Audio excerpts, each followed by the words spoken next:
안녕하십니까. 미래통합당 황교안 부대변인 현황 관련 브리핑하겠습니다. 윤미향 당선자에 대한 의혹, 더불어민주당과 더불어시민당은 공당의 책임을 다하라.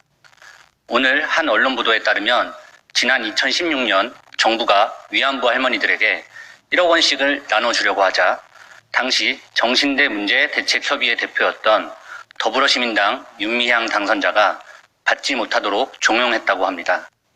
위안부 할머니들의 문제는 전적으로 직접 모진 고초와 아픔을 겪은 피해자들의 의사에 의해 해결이 되어야 하며 실제로 윤 당선자 역시 수차례 피해자 중심주의를 이야기한 바 있습니다.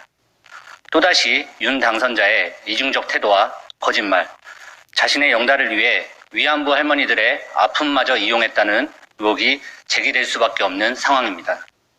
윤 당선자를 향한 국민적 의구심은 이뿐만이 아닙니다. 윤 당선자는 자신의 출마를 이 할머니가 응원했다고 하지만 이 역시도 이 할머니의 증언과는 다른 부분입니다. 또한 윤 당선자가 한일 간 합의를 인지한 시점에 대해서도 명확하지가 않습니다. 지난 2016년 외교부 비공식 언론 브리핑에는 윤 당선자와 수차례 의견을 교환했다는 내용이 들어가 있다고 합니다.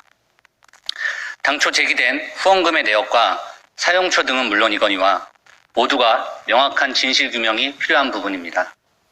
그런데도 정치적, 도의적 책임을 다해야 할 더불어시민당과 더불어민주당은 여전히 모르쇠로 일관하며 적반하장식으로 가짜뉴스, 사전기획을 운운하고 있습니다. 제대로 된 진상조사에 나서기는커녕 숱한 의혹을 할머니의 기억의 왜곡으로 몰아가고 비례대표 후보에서 탈락한 최용상 가자인권평화당 대표의 부추김 정도로 치부하다 못해 이제는 정치 공세로까지 몰아가고 있는 것입니다. 국민적 의혹을 해소해주는 것은 공당으로서의 당연한 의무입니다. 다른 당의 허물에는 그렇게 집착하고 온갖 공세에 나서면서 정작 스스로의 허물에 대해서는 침묵하고 외면하는 것은 공당으로서 최소한의 책무도 방기하는 것입니다. 오늘 정의기억연대가 후원금과 관련한 해명 기자회견을 가졌습니다. 그러나 지금 국민들이 궁금해하는 것은 비단 후원금 문제만이 아닙니다. 대한민국의 국회의원 당선자가 자신의 사리사욕을 위해 시대의 아픔을 짓밟고 감히 상상도 할 수 없는 위안부 할머니들의 아픔까지 이용한 것인지에 대한 문제입니다.